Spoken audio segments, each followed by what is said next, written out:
Arya, great to see you. How are you? Ian, lovely to see you too. Thank you for having me. Pleasure, always a pleasure. So I think I want to start off by talking about your recent award. Obviously, it's a mega thing. Yeah. Tell us about it. Yeah, we just got a MOBO award for Best Alternative Act this year, which is unbelievable. The last couple of years, I think the Nova Twins pioneered this event. They were really pushing to get the MOBO award with Marshall Records, the sponsors. They sort of spearheaded getting the award, pushed through so there was an alternative category at the MOBOs, and they gave it to us this year, which is fantastic. I think the influence of black music on Skindred is apparent.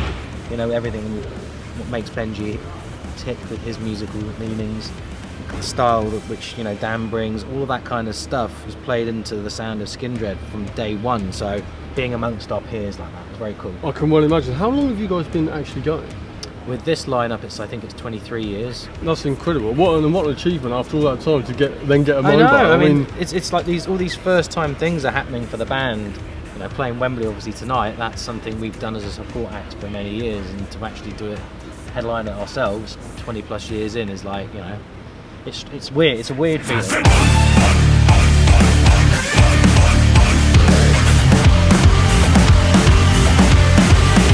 is my 20th year with TAMA. 2004 was when I first officially got endorsed. Wow. And that we were on tour with Korn in America. I remember the drummer David Silvera, he played TAMA, and a guy called Gene Provincia, who was the TAMA guy for the States, he was on the tour, and he was like, do you want to come over to TAMA? And I was like, oh my god, is that like a thing that could happen? I didn't have, I was still buying drums, still doing that kind of, just to be offered the opportunity to come into the TAMA family. And I was like, yes, please. Your last kit was like a birch babinga type thing, but it was all different colours, right? Yeah, it was like a jelly bean thing, like a red, gold, and green, sort of the Rasta colours. Okay. So it was like a red rack, gold floor, green floor, and a black. It was all black, like sparkle. Amazing, yeah, which amazing. is cool. And then so now, obviously, you're playing the Star Walnut. Yeah, lovely. What is it about it that kind of floats your boat? With Babinga, I think it's similar to me for Babinga in terms of the feel and the depth of the sound. I feel like when I've played Maple before, there's a lot more top. Yep. And it's, it cuts through. Attacky, yeah, which is awesome. But for Skindred, I think my kind of playing with the band, everything's big accents rather than quick fills. That's just stylistically, it's like trying to be like a dance band in that respect. And so big accents, and the thunder of these toms is like nothing I've ever heard. And the closest to it is actually Babinga for me. That's the similar characteristic. Yeah, I guess they're both quite dense woods, so exactly, they give that real warmth, that real power to it. Exactly, yeah, and I'm playing big sizes, so I'm really leaning into that. Yeah, I mean, look, if the camera can just get a shot of this here, I think, I want to say this is like 14 by 12? 13 by 12. I mean, that's a big old rack tom. And that's a 24 by 16? Yeah.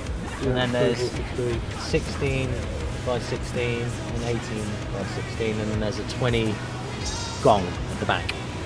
I mean, plus it looks amazing. I mean, it does. I get so many compliments on this kit. And when we supported Kiss, every day the drummer would come up to my drum tech and go, "Are these your drums?" He goes, "No, they're Irish drums from Skindred." I'm teching for him. But every day he'd come up, "These are amazing drums. I really love the colour." And I'm like, what made you go for this colour? Traditionally in rock and metal, I think a lot of darker kits due to stage lighting, that was the look of rock and metal forever, and then sparkly kits came around. And I think with this, I think it just pops as soon as you walk into a building. And with the kind of lighting and the kind of show that we do, everything is like Technicolor. Yeah. It's all bright, it's vibrant, and so I just thought it really just pops. Black stars and stripes are hurting. It's time we all start turning.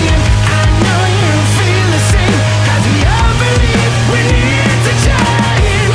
Every single time you've had a new head, or you've done a new cycle or something, you've had a character on your drums. The first time I did it, I had Del Boy from Only Fools and Horses, and it was on the Kill the Power cycle. And it was like he had like loads of money in his pocket, and it said "Kill the Power" on it. You've had David Lopan. Yeah, from Big Trouble in Little China. Yeah, Zod. Yeah, Zod went under like everyone's radar. I think.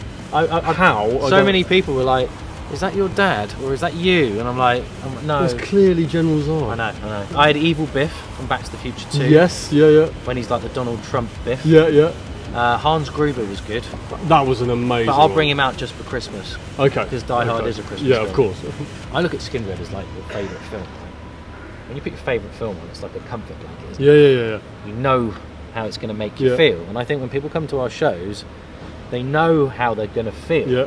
Because that's the whole thing. And I think that there's that warm feeling. Because I get that when we play. It's like it's this familiar friend. It's like, you know. For somebody coming up through the ranks who sees what you guys do, who sees you win the awards, who sees you headline Wembley Arena, what would you say to them? What would be your bit of advice to those guys who want to do what you're doing? Just keep going and listen to your inner, listen to your inner self. But take criticism on board, get some thick skin, but just keep going. Don't give up, because if you give up, you're never going to get there, are you? Yeah. So I'm always just like, just put your time in, put your effort in. Just get your stuff honed before you put it out into the public. Because I think you can only be new once now. Yeah, and that's yeah, a lot yeah. harder than it was for us. You can't go under the radar and learn your craft. Yeah. You, as soon as you go out there, you're judged. So I'm like, just take your time with it, get your stuff sorted, and when it's time to unleash, everyone in your band or everyone has got that confidence straight away that they know that what you've been working on is going to pop, and just keep plugging. Listen to the wise words of Arya Goggin. I mean, TAMA player for 20 years. I mean, that's the best thing for me about it. It was just like, sticking with a company that's had my back and I've got theirs, and just working with amazing people like yourself and knowing the Amazing best people like drummers you, on the mate. planet. That's basically it. Well, thank you. Thank you for. I know it's been quick, but thank you for taking it. I know Mate, it's thank big you. day, busy day. Thank you for making the time Let's for me. embrace. Yes, dude. Always Thanks, a pleasure. man. Appreciate Thank you it. very much. See you later.